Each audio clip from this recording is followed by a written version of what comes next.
Bien, mes chers collègues, il est l'heure. Nous pouvons démarrer nos travaux. Je vous propose de commencer nos travaux par la nomination de rapporteurs. Le bureau de notre commission s'est réuni mercredi dernier et nous avons souhaité donner suite à la demande de création d'une mission consacrée au mode de gestion et d'exploitation des installations hydroélectriques, à la demande du groupe socialiste. Donc, en application du tourniquet des nominations, cette mission doit avoir pour co-rapporteur un membre issu du groupe Renaissance. Et dans ce cadre et au vu des candidatures reçues, je vous propose la nomination comme co-rapporteur de Madame Marie-Noëlle Battistel pour le groupe socialiste et Monsieur Antoine Armand pour le groupe Renaissance. Notre groupe a souhaité par ailleurs qu'une participation aux travaux de cette mission soit possible pour un représentant par groupe politique. Compte tenu des candidatures reçues, cette mission comprendra donc, outre les rapporteurs, M. Nicolas Maisonnet pour le groupe Rassemblement national, M. Mathias Tavel pour le groupe La France insoumise et M. Vincent Rolland pour le groupe Les Républicains et M. Philippe Bollot pour le groupe démocrate et Mme Julie Laernous pour le groupe écologiste. Je vous demande donc votre accord sur cette proposition. Il n'y a pas d'objection particulière. Et donc la mission d'information est ainsi créée et ses membres désignés. Nous devons aussi procéder à 3 nominations de rapporteurs pour l'examen des textes législatifs. En effet, au vu des demandes formulées par le groupe Renaissance concernant l'ordre du jour de la séance pour la semaine du 17 juin prochain, notre commission pourrait être appelée à examiner 3 propositions de loi au cours de la semaine du 10 juin prochain. Il s'agit d'abord de la proposition de loi numéro 2595 de M. Pascal Lavergne visant à lutter plus efficacement contre les maladies affectant les cultures végétales. Pour cette proposition de loi, j'ai été saisi de la candidature de M. Pascal Lavergne aux fonctions de rapporteur. Il s'agit ensuite de la proposition de loi numéro 2596 de M. Guillaume Vuilletet relative aux conditions de réalisation des travaux de rénovation énergétique des logements, texte pour lequel j'ai reçu la candidature, comme quoi les choses sont bien faites, de M. Guillaume Vuilletet aux fonctions de rapporteur. Il s'agit enfin de la proposition de loi numéro 2597 de M. Éric Bothorel visant à simplifier et à accélérer la couverture mobile du territoire, pour laquelle j'ai reçu la candidature, là aussi les choses sont parfaites, de M. Éric Bothorel pour en être le rapporteur. Je vous demande votre assentiment sur ces nominations. Pas d'objection contraire. Donc, messieurs Lavergne, Vuilletet et Bothorel sont respectivement désignés rapporteurs sur ces 3 propositions de loi. Il revient à présent à notre commission d'examiner une proposition de résolution de Mme Karine Lebon et de plusieurs de ses collègues, et je lui souhaite la bienvenue à la commission des affaires économiques. Donc une proposition de résolution tendant à la création d'une commission d'enquête sur l'indécence du logement social dans les départements et régions d'outre-mer. Je rappelle que cette proposition est inscrite à l'ordre du jour de la journée de niche du groupe Gauche démocrate républicain du jeudi 30 mai prochain, sans faire l'objet d'un droit de tirage par ce groupe. De ce fait, notre commission doit se prononcer non seulement sur sa recevabilité juridique, mais aussi sur son opportunité politique. Nous avons donc nommé la semaine dernière Mme Karine Lebon rapporteure sur cette proposition de résolution et je lui cède également bien volontiers la parole pour nous présenter l'état de ses travaux sur ce texte. Madame la rapporteure, vous avez la parole. Merci, Monsieur le Président. Chers collègues, pour celles et ceux qui ne le sauraient pas encore ou qui en douteraient, l'examen de cette proposition aujourd'hui est particulièrement attendu par les habitants de nos territoires ultramarins. Je me présente aujourd'hui devant vous en tant qu'auteur et rapporteur de cette proposition de résolution afin d'entamer cette discussion et de porter avec honneur la voix des dizaines de milliers d'ultramarins frappés de plein fouet par la crise du logement et particulièrement du logement social. L'objet de notre rencontre ce matin est simple. Nous devons nous prononcer sur la création d'une commission d'enquête visant à déterminer les responsabilités des différents acteurs dans la crise du logement social que les Outre-mer traversent depuis de nombreuses années. Cette proposition a été nourrie par une demande forte de la part de nos concitoyens, mais également des différentes parties prenantes à la politique du logement social. La création d'une commission d'enquête devant être soumise à plusieurs règles, voici les informations qui m'ont été transmises par les services de l'Assemblée nationale relatives à la recevabilité de cette proposition. L'article 137 prévoit que les propositions de résolution tendant à la création d'une commission d'enquête doivent déterminer avec précision soit les faits qui donnent lieu à enquête, soit les services ou entreprises publiques dont la commission doit examiner la gestion. En l'occurrence, les faits sur lesquels la commission d'enquête devra enquêter semblent définis avec une précision très largement suffisante, puisque selon l'article unique de la proposition de résolution, cette commission serait chargée notamment d'enquêter sur le phénomène de non-décence du logement social neuf et réhabilité dans les départements et régions d'outre-mer, régis par l'article 73 de la Constitution. Dans l'optique d'approfondir ce sujet qui me paraît majeur, je propose, en vous invitant évidemment à voter les amendements CE2 et CE3, d'élargir le champ de la commission d'enquête à la recherche des causes du déficit de construction et de livraison de logements sociaux dans les territoires ultramarins concernés. En effet, il paraît crucial de parvenir à identifier l'origine des défaillances constatées au sein de la chaîne de production et de livraison du logement social afin de mieux les résorber. Dans ce cadre, l'objet des investigations de la commission d'enquête serait déterminé avec une précision suffisante et sans ambiguïté, rendant la proposition de résolution conforme à l'article 137 précité. Enfin, par un courrier reçu en date du 21 mai 2024, le garde des Sceaux a fait savoir qu'à sa connaissance, aucune poursuite judiciaire n'était actuellement en cours sur les faits ayant motivé le dépôt de cette proposition de résolution. La proposition de résolution paraît donc satisfaire les différents critères de recevabilité juridique prévus par le règlement de notre Assemblée. Alors pourquoi lancer une telle commission d'enquête ? Nous sommes tous conscients des défis auxquels les Français d'outre-mer sont confrontés. Ces défis sont nombreux et variés, mais l'un des plus pressants est sans doute celui du logement. La situation actuelle apparaît en effet alarmante. Elle mérite notre attention la plus accrue. Nous ne pouvons plus fermer les yeux sur les réalités du terrain. Les chiffres parlent d'eux-mêmes. Plus de 80% des ménages ultramarins sont éligibles au logement social et près de 70% au logement très social. Pourtant, seulement 15% d'entre eux résident effectivement dans le parc social. Ce taux extrêmement faible dissimule d'importantes disparités entre les différents territoires dits d'outre-mer. Par exemple, en Guadeloupe, plus de 10 000 demandes de logement social sont en attente, plus de 12 000 en Guyane, et ce chiffre s'élève à plus de 44 000 à La Réunion. Ces retards chroniques dans la délivrance des logements sociaux sont inacceptables et appellent des mesures fortes et immédiates. Le projet de loi pour développer l'offre de logements abordables, qui vise à inclure la construction de logements intermédiaires dans les objectifs de production de la loi relative à la solidarité et au renouvellement urbain, dite loi SRU, soulève des interrogations légitimes. Compte tenu du niveau de vie des populations ultramarines, leurs besoins se concentrent principalement sur le logement social, voire très social. Inclure les logements intermédiaires dans les objectifs de production pourrait ainsi freiner la construction et la réhabilitation des logements sociaux, alors même que ces territoires souffrent déjà de retards conséquents dans leur délivrance. De plus, bien que l'annonce d'une livraison de 150 000 logements en 10 ans puisse sembler ambitieuse, les crédits alloués à la ligne budgétaire unique n'ont pas évolué proportionnellement pour permettre la réalisation de cette politique. En outre, la réalité est qu'une fois délivrés, les logements sociaux s'avèrent souvent inabordables pour les ultramarins. Leur niveau de vie est en effet structurellement inférieur à celui des populations vivant dans l'Hexagone, comme l'a démontré le rapport de la commission d'enquête sur le coût de la vie dans les départements et régions d'outre-mer. En effet, le prix de location mensuel par mètre carré de surface habitable au 1er janvier 2022 était en moyenne supérieur au coût de 6,05 € pour l'Hexagone, jusqu'à atteindre 8,76 € à Mayotte. Seule exception notable, la Martinique, où les loyers restent inférieurs, mais où le taux de pauvreté n'a rien de comparable. Dans ce contexte, il est manifeste que le droit au logement, bien que juridiquement garanti, reste lacunaire en pratique, alors que l'accession sociale à la propriété est une attente forte au sein des territoires ultramarins. Toutefois, les DROM se caractérisent par un double phénomène de prévalence de l'habitat insalubre, avec près de 147 500 logements concernés sur un total de près de 900 000 logements, soit 16%, et de développement de l'habitat illégal et spontané, en particulier en Guyane et à Mayotte.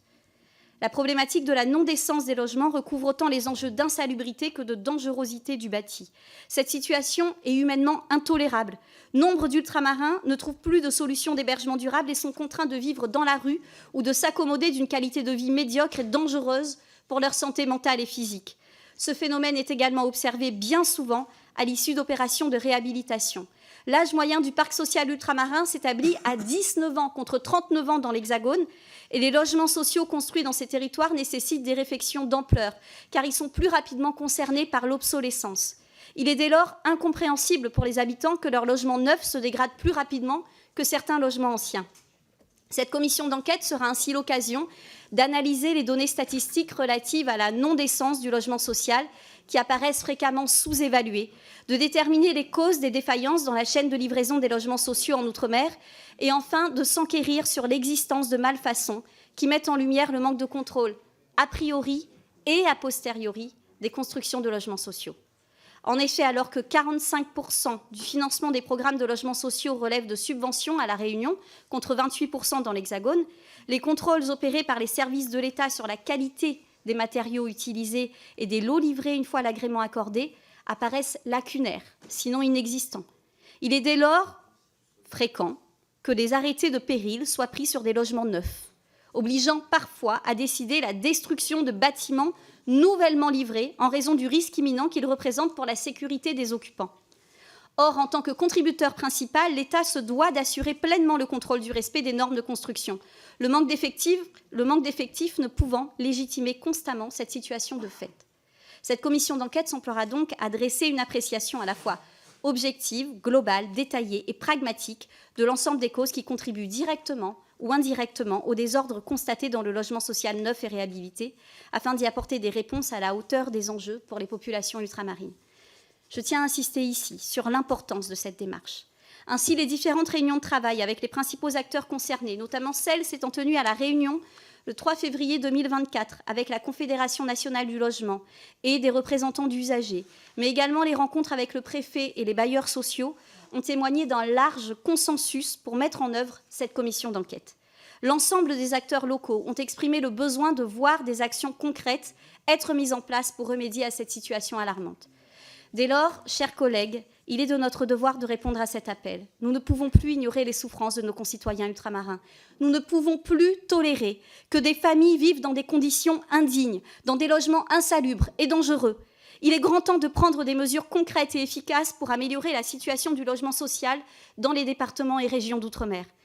En conclusion, la proposition de résolution tendant à la création de cette commission d'enquête chargée d'étudier et d'évaluer les causes du déficit de construction et de livraison de logements sociaux, de la non-décence et de l'insalubrité du logement social dans les Drom apparaît à la fois recevable juridiquement et opportune politiquement. Elle est nécessaire pour comprendre les causes profondes de cette situation et pour mettre en place des solutions durables. Il est de notre responsabilité de garantir à tous nos concitoyens le droit à un logement décent et abordable. C'est un droit fondamental, un droit humain, et nous devons faire tout ce qui est en notre pouvoir aujourd'hui pour le réaliser. Je vous remercie de votre attention et compte sur votre soutien pour voter la création de cette commission d'enquête. Les Françaises et les Français d'outre-mer comptent sur nous. Je vous remercie. Merci, Madame la rapporteure, pour la clarté de cet exposé et de territoire et de la situation de territoire que vous connaissez parfaitement bien. Nous allons passer la parole aux orateurs des groupes. Pour le groupe Renaissance, je cède la parole à Monsieur Guillaume Vuilletet. Vous avez la parole, Monsieur le député. Merci, Monsieur le Président, et merci de m'accueillir dans notre belle commission. Madame la rapporteure, je vais commencer par dire plein de mal de la méthode, mais pour dire d'autres choses ensuite. Plein de mal de la méthode parce que, très objectivement, je pense que la généralisation des commissions d'enquête qui arrivent par le biais de PPR n'est pas une bonne façon. Je pense que nous avons des règles internes à cette Assemblée qui permet, évidemment, le vote par le biais de PPR, mais qui prévoit surtout l'idée du droit de tirage, qui permet de faire vivre un débat démocratique fort, entre autres en favorisant les groupes d'opposition, et c'est bien normal. Je remarque quand même, je ne veux pas être trop taquin, mais quand même, que sur les 4 PPR qui ont été consacrés à des commissions d'enquête, donc hors droit de tirage, 3 concernent les Outre-mer. Comme si les groupes d'opposition qui avaient à faire usage au droit de tirage privilégiaient davantage d'autres sujets quand il s'agissait d'utiliser leurs droits. Alors certes, il y a une force symbolique qui a passé devant l'Assemblée à faire voter une PPR, mais dans l'autre sens, on peut dire qu'il y a aussi une force symbolique à ce qu'un groupe choisisse délibérément d'utiliser son droit de tirage pour pouvoir avoir tel ou tel sujet. Une fois que, bien sûr que si, et une fois que j'ai dit cela, une fois que j'ai dit cela, nous sommes dans une procédure tout à fait normale et on la suit et c'est bien logique. Et j'en viens pour parler du sujet, parce que autant je pense que la méthode n'est pas forcément la bonne, autant je pense que le sujet est fondamental. Vous étiez, je crois, à 16% de logements insalubres. Quand j'avais fait une étude une mission pour le Premier ministre à l'époque, Édouard Philippe, sur le logement indécent, on était à 20%. Donc je ne pense pas qu'on se soit amélioré, donc il faudra qu'on soit d'accord sur des chiffres. Mais je pense que de toute façon, on est sur un volume qui est considérable et qui est extrêmement important. Les Outre-mer connaissent toutes les formes d'insalubrité. Celles qui sont liées au logement spontané, je crois que c'est ça le terme qu'on a retenu pour finir, c'est-à-dire, pour parler clair, 3 tôles qui servent de l'abri pour des personnes très souvent en situation d'extrême fragilité. Qu'il s'agisse des centres-villes où les indivisions successorales font pourrir sur pied des bâtiments, qu'il s'agisse de l'indisponibilité foncière qui du coup aboutit à des squats qui là aussi sont sur des logements qui sont indécents. Et enfin sur les logiques de suroccupation et d'exploitation par des marchands de sommeil qui là aussi renforcent cette réalité. Malheureusement, on doit dire aussi qu'une partie du logement social est un peu impactée par cette notion d'insalubrité et ce n'est pas rassurant. Les Outre-mer connaissent aussi toutes les difficultés, et je pense que votre volonté d'élargir la mission à la livraison est une bonne chose, parce qu'on a l'indisponibilité foncière, j'en ai parlé, on a aussi des normes de construction qui sont très souvent totalement adaptées, non seulement parce qu'elles aboutissent à de mauvais résultats en termes de livraison, mais parce que parfois elles renchérissent inutilement le coût des constructions. On pourra s'interroger sur savoir quel est le coût du logement. Je crois que j'avais eu l'occasion de montrer qu'à Saint-Denis-de-la-Réunion, on était au niveau du prix du loyer de Lyon, ce qui est évidemment n'est pas tout à fait comparable. Donc tout ça pour dire qu'en souhaitant que ce ne soit pas un procès de l'État, parce que la LBU existe et qu'elle a été renforcée, mais je crois que ce n'est pas l'objet, et j'entends là-dessus. À titre personnel, je voterai en faveur de votre PPR, et je souhaite que mon groupe ne s'y oppose pas. Madame la rapporteure. Merci, Monsieur Vuilletet, pour tout le bien que vous pensez du fond de cette PPR. Sur le droit de tirage, alors vous êtes mal tombé parce qu'on est au groupe GDR, on est 10 ultramarins et 12 hexagonaux. Et nous avons décidé de nous partager équitablement le droit de tirage. Donc sur les 4 droits de tirage que nous avons pendant le quinquennat, 2 vont concerner les Outre-mer, 2 vont concerner l'Hexagone, et c'est tout à fait légitime qu'on soit à égalité sur ce point-là. En l'espèce, cette année, le droit de tirage concernait les Outre-mer, et ce n'est pas moi qui l'ai emporté, puisqu'il a fallu décider. On était nombreux à se positionner sur plein de sujets très importants, et le sujet qui a emporté le droit de tirage est la question des essais nucléaires en Polynésie. Voilà ce que je voulais dire là-dessus. Merci, Madame la rapporteure.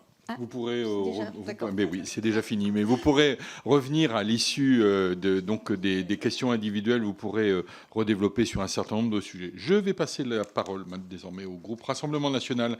Monsieur Frédéric Falcon, vous avez la parole, Monsieur le député. Merci, Monsieur le Président, Madame la rapporteure, chers collègues. Nous examinons ce jour votre proposition de résolution qui pointe une nouvelle fois l'un des grands échecs de la politique d'Emmanuel Macron, la politique du logement en France. Cet échec n'épargne aucun de nos territoires, mais les départements d'outre-mer sont sans doute parmi les plus exposés à cette situation explosive. Les départements d'outre-mer consentent les difficultés économiques, affichant un coût de la vie sans commune mesure avec ce que nous ressentons en métropole, des problèmes exacerbés en termes d'immigration, avec l'explosion d'immigration clandestine parfois violente comme à Mayotte, ou encore une insécurité explosive. Bref, la vie de nos compatriotes d'outre-mer est pour le moins compliquée. Alors cette proposition de résolution se penche sur l'indécence du logement social dans nos départements d'outre-mer. Il est vrai que la dégradation accélérée du parc social neuf pose question, mettant en lumière le manque de professionnalisme des promoteurs immobiliers qui veulent à tout prix construire des logements sociaux vite et à moindre coût, alors même que ces projets sont financés par des fonds publics. Sur ce point, nous vous suivons parfaitement. Il est inacceptable que l'argent public soit mal investi dans des projets de logements sociaux neufs. Cependant, nous souhaitons émettre une réserve sur la notion de décence, alors que la loi Climat et Résilience associe désormais les diagnostics de performance énergétique à sa définition. Le Rassemblement national alerte sur la fiabilité des nouvelles méthodes de CDPE qui présentent des critères uniformes en métropole et dans nos départements d'outre-mer au climat pourtant bien différent. De notre côté, nous souhaitons axer les critères de décence d'abord sur le confort et les prestations du logement en revenant à sa définition juridique initiale. Dans cette perspective, le bien-être dans le logement social ne peut se limiter aux seuls critères de décence. L'insécurité qui mine le parc social avec la prévalence d'un trafic de drogue devenu endémique et l'explosion de la délinquance, tout comme l'immigration, sont les 2 tabous occultés par les bailleurs sociaux. Nos compatriotes d'outre-mer qui vivent dans ces quartiers sont excédés par ces 2 phénomènes auxquels le gouvernement refuse de s'attaquer. Vous le savez, notre groupe revendique l'application de la priorité nationale dans l'attribution des logements sociaux et l'expulsion systématique des fauteurs de troubles, trafiquants de drogue ou délinquants de leur logement social, en les excluant définitivement de toute solution de relogement dans le parc. Ces mesures concernent en premier lieu, bien entendu, les départements d'outre-mer. Le parc social doit offrir des conditions de logement dignes, tant d'un point de vue du confort que de la tranquillité. Ces aspirations, ces objectifs ne peuvent, selon nous, être dissociés. Je vous remercie. Madame la rapporteure. Je vous remercie. Si je vous suis sur la première partie de votre intervention, je ne suis absolument pas d'accord avec la fin, vous vous en doutez. Moi, je refuse qu'on fasse le procès d'êtres humains en raison de leur nationalité ou de leur appartenance à telle ou telle communauté. Voilà, je crois que j'en ai dit suffisamment. Je vous remercie. Merci, Madame la rapporteure. La parole au groupe La France Insoumise. Monsieur Jean-Hugues Rattenon, vous avez la parole, monsieur le député. Merci, Monsieur le Président, Madame la rapporteure, mes chers collègues. La problématique du logement en outre-mer sous toutes ses coutures n'est pas nouvelle, que ce soit en nombre de la qualité de ces logements, du foncier ou encore des coûts de construction. Les chiffres, tout le monde les connaît et on les rabâche à chaque fois. L'éloignement des différents territoires avec les fournisseurs de matières premières, pour la plupart en Europe, renchérit les coûts de production de logements, encore plus aujourd'hui avec les bouleversements géopolitiques, mais aussi les spéculations. Alors oui, une commission d'enquête est tout à fait justifiée pour aller en profondeur sur les différents paramètres qui empêchent les Ultramarins d'avoir un toit décent au-dessus de leur tête. Par ailleurs, il conviendrait aussi de voir comment aider les collectivités, car faire sortir de terre des logements n'est pas le tout. Il faut aussi prévoir des aménagements pour le bien-vivre des locataires, comme la sécurité, des aires de jeu, l'éclairage public, les différents réseaux, les commodités, etc., etc. Tout cela représente un coût pour les communes qui n'ont pas forcément les moyens. Il est bien évident que si rapidement rien n'est fait, les gens vont toujours s'entasser dans des logements parfois indécents, voire insalubres, indignes, avec les tensions et des violences intrafamiliales qui pourraient voir le jour en raison de la promiscuité. La scolarité des enfants serait compromise, des entreprises mettront la clé sous la porte, des centaines d'emplois seraient supprimés, rajoutant de la pauvreté à la pauvreté, sans compter les impacts sur nos économies. D'ailleurs, au moment où l'on discute dans cette salle de la création de cette commission d'enquête, une intersyndicale du BTP bloque depuis ce matin le rond-point sur la nouvelle route du littoral, axe majeur de la Réunion. Les manifestants pointent du doigt la crise que traverse le secteur du BTP. Ils mettent en avant la suppression de 900 emplois depuis le début de l'année. Du coup, les entreprises n'ont pas d'autre alternative que recourir au chômage partiel. Pour faire face à cette crise, l'intersyndicale demande le déblocage des chantiers et dénonce les promesses non tenues du préfet. Nous voyons bien qu'il y a urgence à trouver des solutions. Aussi, mon groupe et moi-même adhérons entièrement à cette proposition de création d'une commission d'enquête. Merci, monsieur le député. Madame la rapporteure. Merci pour vos propos. Vous étiez présent avec moi début février à la réunion de la Confédération nationale du logement. Je sais que nous partageons le même combat. Effectivement, aujourd'hui, la FRBTP est en grève et alerte sur le manque d'opportunités pour leurs entreprises de faire des travaux. Donc, pour nous, c'est important d'élargir les champs de cette commission d'enquête et de se concentrer aussi sur les retards, les manques de livraison. Et d'ailleurs, nous n'avons toujours pas le chiffre des VFA qui ont été vendus et qui n'ont pas été réalisés. Et je compte sur cette commission d'enquête pour l'obtenir. Merci, Madame la rapporteure. La parole pour le groupe Les Républicains. Monsieur Jean-Pierre Vigier, vous avez la parole, monsieur le député. Merci, Monsieur le Président. Madame la rapporteure, bien que l'intention du groupe GDR semble louable à première vue, la proposition de résolution présentée soulève plusieurs préoccupations. Tout d'abord, nous tenons à souligner que la NUPES multiplie les demandes de commissions d'enquête à un rythme effréné, saturant ainsi les ressources humaines de notre Assemblée. Nous devons nous poser la question de la pertinence et de l'efficacité de ces multiples commissions. Cette tendance pose la question du manque de lisibilité de nos commissions et de perte de vue de nos priorités législatives. À cet égard, focaliser cette commission d'enquête sur les départements et régions d'outre-mer, c'est bien, mais c'est une approche trop restrictive. L'indécence du logement social n'est pas une problématique circonscrite à ces seuls territoires. Elle est au contraire une question d'ampleur nationale qui touche de nombreuses régions de notre pays. Limiter le champ de cette enquête d'outre-mer, c'est ignorer la réalité vécue par de nombreux citoyens de métropole qui souffrent également de conditions de logement indignes. Il est impératif de traiter cette question de manière globale. Nous devons examiner les causes structurelles de l'indécence du logement social à travers tout le pays et proposer des solutions qui soient applicables et bénéfiques pour l'ensemble de nos concitoyens. Ce n'est qu'en adoptant une approche globale que nous pourrons réellement espérer améliorer les conditions de vie des habitants des logements sociaux qui vivent en Outre-mer et en métropole. Enfin, il me semble que la création d'une nouvelle commission d'enquête spécifique n'est pas la meilleure solution. C'est l'occasion pour nous de rappeler les propositions de notre collègue Thibault Bazin en matière de logement pour répondre à l'urgence actuelle, notamment, et vous le savez, sur la relance de la construction et de la réhabilitation des logements vacants. Je vous remercie. Merci, monsieur le député. Madame la rapporteure. Chers collègues, je dois vous dire que le logement en Outre-mer, déjà, il fallait bien définir un champ d'action. Et le logement en Outre-mer bénéficie de moyens spécifiques, notamment par le biais de la LBU. Nous faisons face à d'autres défis, l'éloignement de l'Hexagone, qui rendent des surcoûts exorbitants pour certains matériaux. Et je crois que ne pas limiter le champ d'action, c'est ignorer les spécificités des Outre-mer, au contraire. C'est donc pour cela que nous avons tenu à limiter notre champ d'action. Et la commission d'enquête, contrairement à une mission d'information, donne des pouvoirs exorbitants aux rapporteurs, ce qui me permettra d'obtenir des données que je n'aurai pas l'opportunité d'obtenir par d'autres moyens. Merci.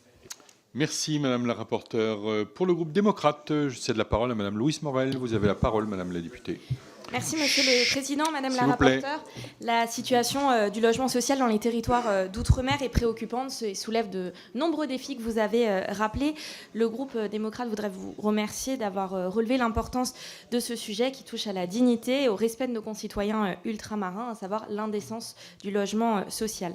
Il y a de nombreux éléments qui parlent d'eux-mêmes pour évoquer les points de tension que l'on rencontre actuellement.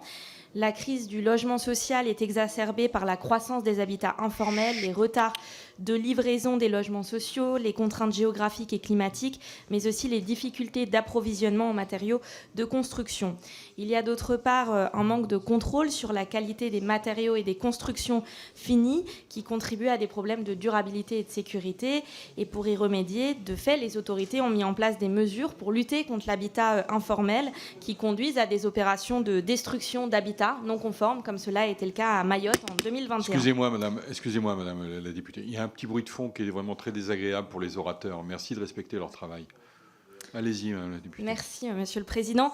Au groupe démocrate, on voudrait saluer l'action que l'État a mis en place ces dernières années pour faire face à la crise du logement social dans les Outre-mer. Il y a eu les plans logement Outre-mer, il faut le rappeler, qui visent à construire et réhabiliter des logements en tenant compte des spécificités locales. Le premier visait 10 000 logements par an. Le second, il s'est davantage concentré sur des objectifs spécifiques, des expérimentations en Guyane, à Mayotte, pour lutter contre l'habitat indigne et informel et pour mettre l'accent sur les publics vulnérables.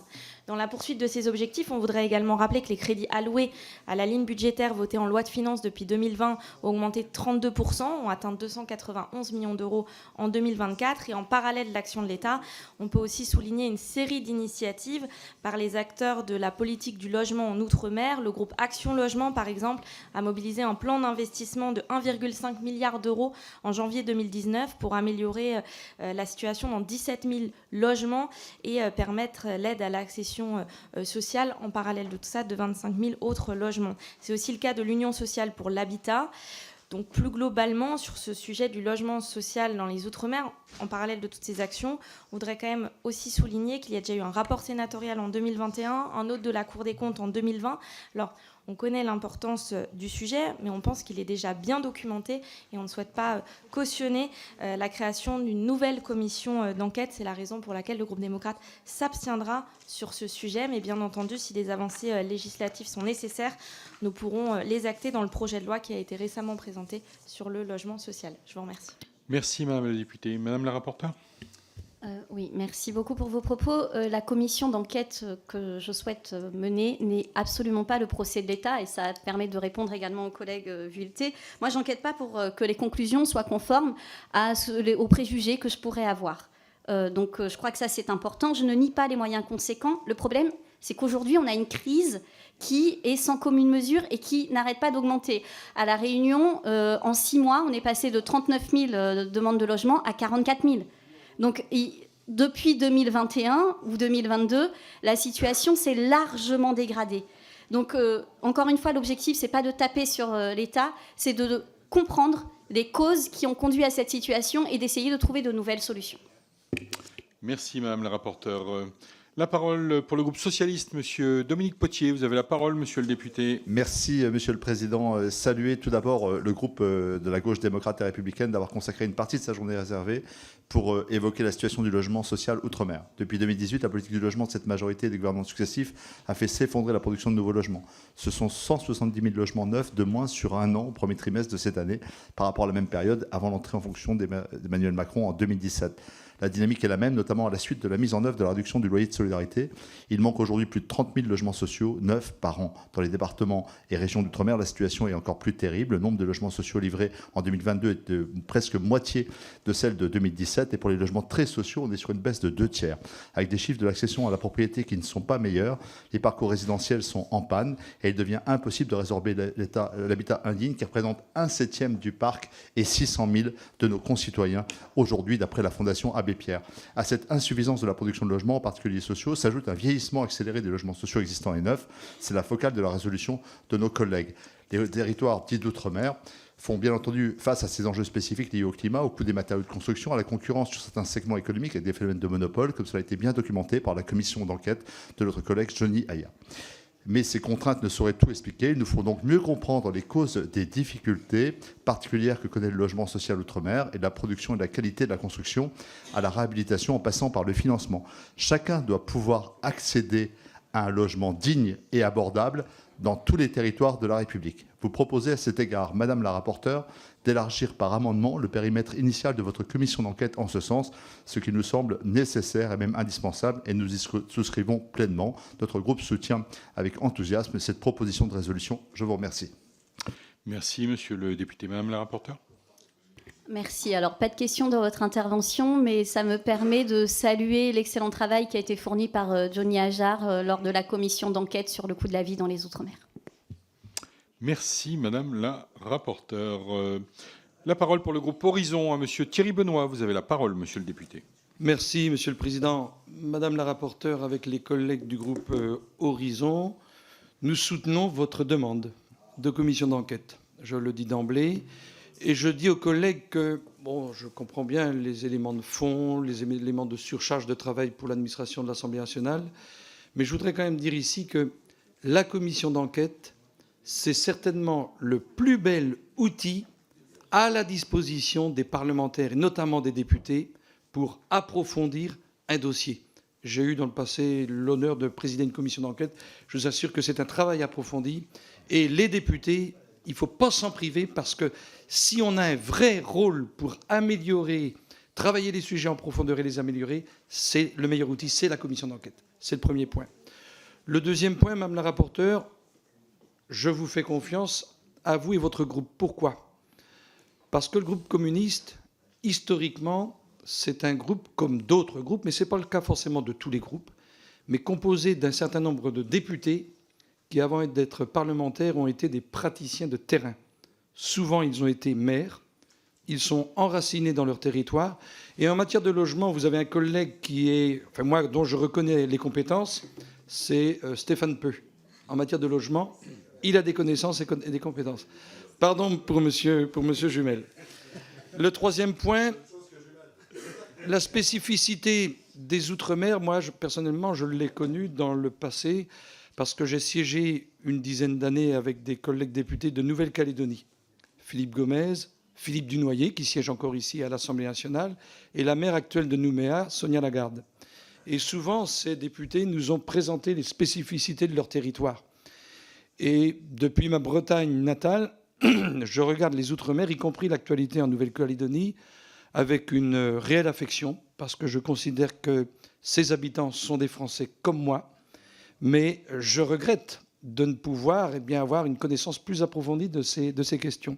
Et je compte sur vous, Madame la rapporteure, Madame Karine Lebon, pour que cette commission d'enquête ne soit pas un sujet pour, comme vous l'avez dit, porter un regard défiant envers l'État central et hexagonal, mais plutôt être dans la recherche de solutions, de propositions pour que les habitants des Outre-mer, comme vous l'avez indiqué, qui pour 80% sont éligibles au logement social, eh bien, trouvent de réponses à partir du rapport qui sera le vôtre. Donc nous allons voter et soutenir votre proposition.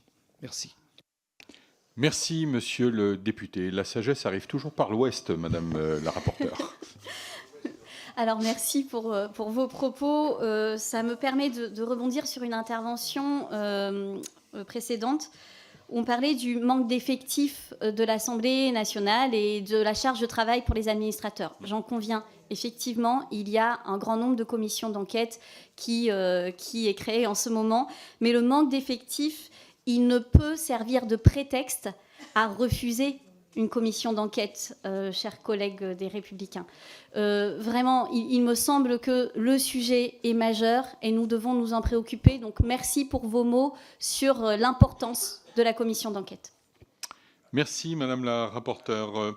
Pour le groupe écologiste, je cède la parole à madame Châtelain. Vous avez la parole, madame la députée. Merci, monsieur Présidente Châtelain, pardon, excusez-moi.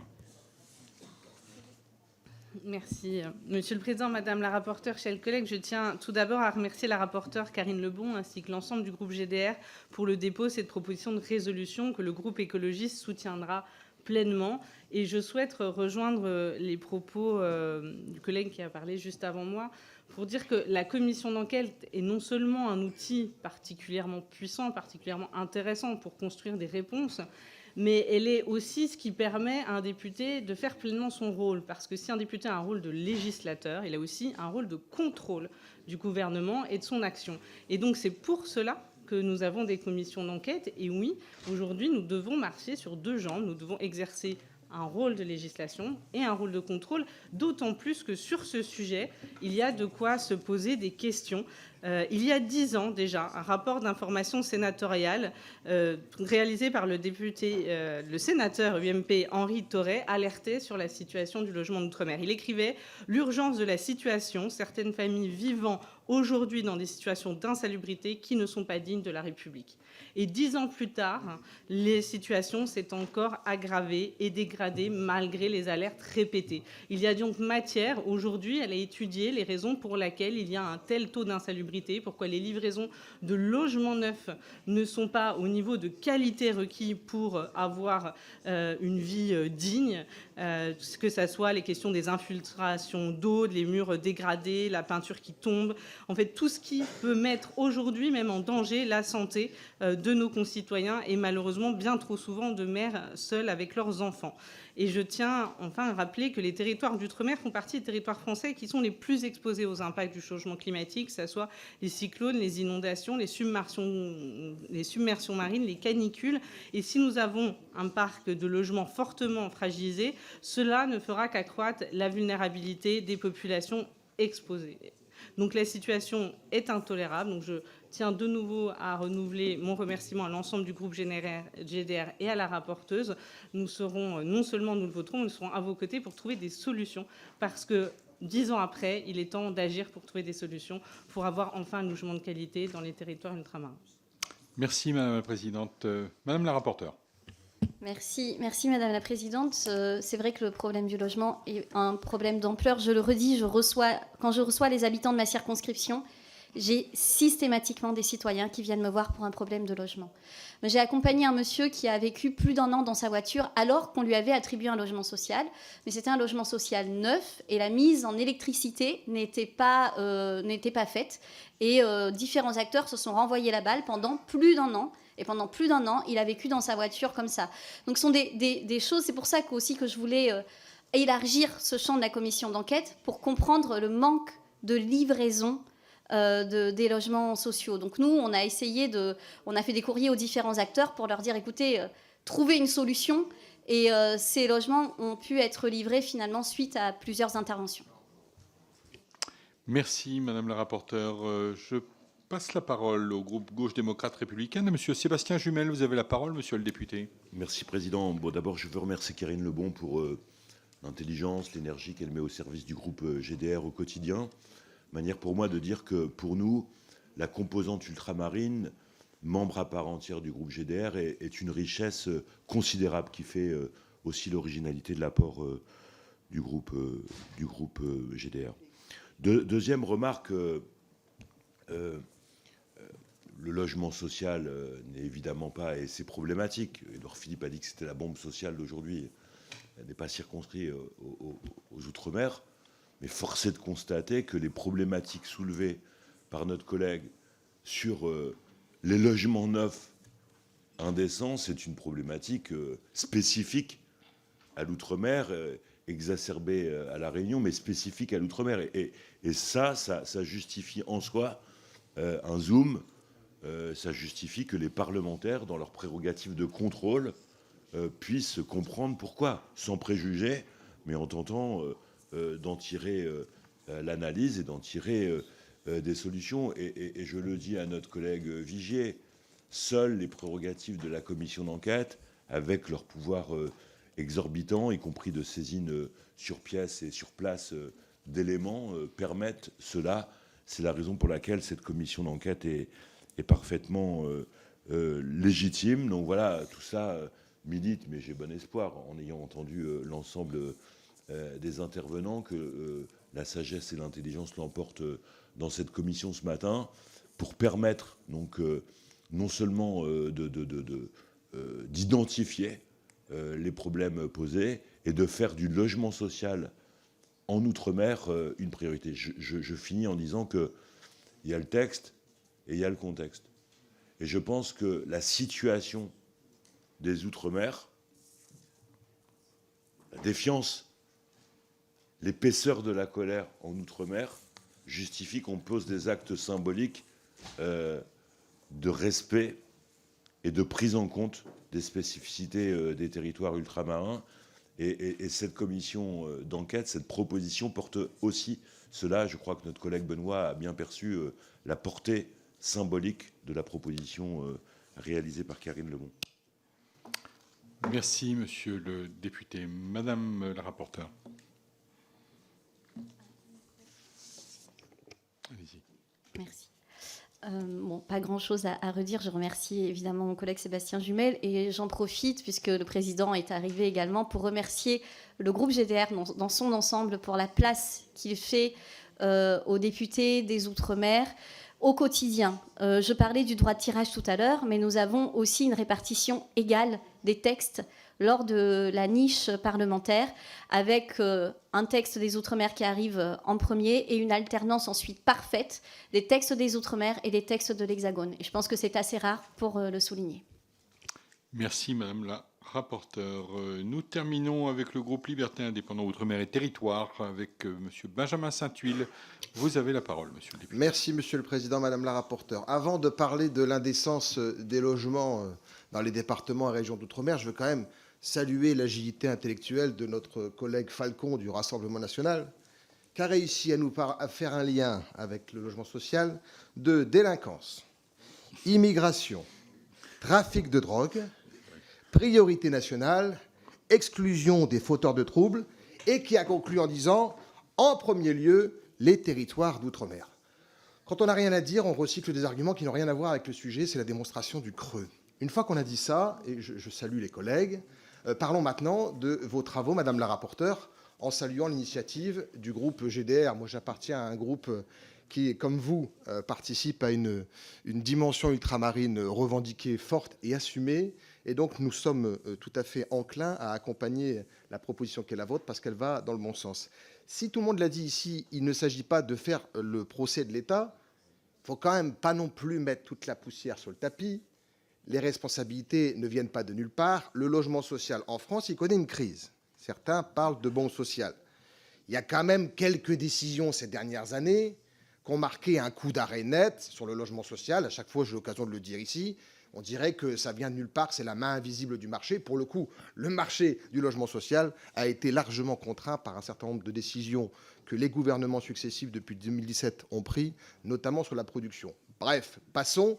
Le gouvernement n'est pas pour autant responsable des difficultés plus spécifiques à l'outre-mer dans la construction, la livraison et de manière générale dans l'état du logement social dans les territoires ultramarins. Et donc nous le disons avec force, oui, il y a une pression sur le logement social partout en France, mais une situation spécifique dans les territoires ultramarins, particulièrement sur la problématique que vous avez évoquée et que vous souhaitez élargir à travers l'amendement sur la question de la livraison, qui interroge beaucoup. Oui, il y a des coûts de construction qui doivent nous interpeller, il y a des normes de construction qui doivent nous interpeller, et sans doute qu'un certain nombre d'éléments qui seront ressortis de cette commission d'enquête, ils ne seront pas utiles uniquement au territoire ultramarin. Je pense que le territoire hexagonal pourra sans doute en tirer un certain nombre de conclusions.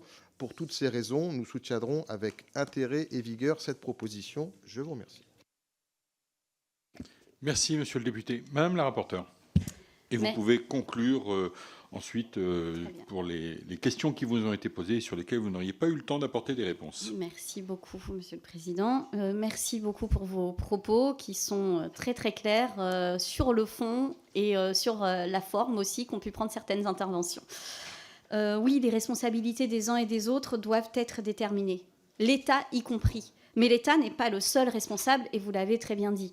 Et c'est pourquoi vraiment nous tenons à nous attacher aux responsabilités des différents acteurs. Et il ne s'agira absolument pas de prendre un seul acteur et de dire celui-là est responsable. Parce que dans ce cas-là, on se priverait d'une grande partie des solutions qu'on pourrait trouver. Ceci étant dit, je crois que j'ai répondu à M. Vuilletet dans une intervention ultérieure. Donc je n'ai plus de propos à ajouter. Merci, Monsieur le Président. Très bien. Écoutez, merci beaucoup. Je n'ai pas de questions individuelles, sauf si l'un d'entre vous se manifeste en levant la main. Il n'y a pas de questions individuelles. Nous allons donc passer à l'examen des différents amendements qui ont été soumis à la discussion sur cet article unique. J'ai une série d'amendements pouvant être soumis à une discussion commune. Madame la rapporteure, vous nous présentez votre premier amendement ? Oui, merci, ce sera rapide. J'en ai déjà longuement parlé lors de la présentation de la commission d'enquête. Il s'agit simplement d'élargir le champ de la commission d'enquête aux causes du déficit de construction et de livraison. On transforme aussi le terme indécence en non-décence sur proposition de différents acteurs du logement. Très bien, merci Madame la rapporteure. J'ai un autre amendement, le CE1, Monsieur Rattenon. Oui, Monsieur le Président, merci. Notre amendement précise le périmètre de la commission d'enquête qui serait créée par le présent acte, insistant sur l'insuffisance du logement social dans les Outre-mer. L'amendement de Madame la rapporteure qui modifie le texte satisfait pleinement notre amendement. Donc, je retire l'amendement. L'amendement est retiré. Et je demande à la Commission de soutenir l'amendement de Madame la rapporteure. Très bien, merci Monsieur le député. Je vais donc mettre aux voix cet amendement de Madame la rapporteure. Qui est pour ? Oui, non, mais je la pose, mais je prépare les effets. Qui est contre ? Il est adopté. Et j'ai un autre amendement CE4 de Madame la rapporteure, un rédactionnel. Rédactionnel. Je le mets aux voix. Qui est pour ? Qui est contre ? Cet amendement rédactionnel est adopté. Je vais donc faire adopter l'article unique de la proposition de résolution qui vous a été présentée par Madame la rapporteure. Qui est pour cette proposition de résolution et cet article unique ? Qui est contre ? L'article unique est adopté. Il me reste, avant de nous quitter, un amendement sur le titre. Madame la rapporteure, vous nous le présentez ? Oui, merci Monsieur le Président. Alors, comme j'avais rédigé d'une autre façon l'amendement, l'extension des missions de la proposition de l'article unique, j'ai tenu à reprendre la formulation de Monsieur Rattenon pour le titre et je le remercie pour son travail. Très bien. Pas d'intervention particulière sur cet amendement. Je le mets donc aux voix. Qui est pour cet amendement CE3 de Madame la rapporteure ? Qui est contre ? Cet amendement est adopté. Mes chers collègues, le texte est adopté, l'article unique est adopté. Nous avons été rudement efficaces ce matin dans la commission. Je vous invite donc à aller réviser vos amendements pour le projet de loi agricole qui continue sa vie cet après-midi dans l'hémicycle. Je vous souhaite une bonne journée.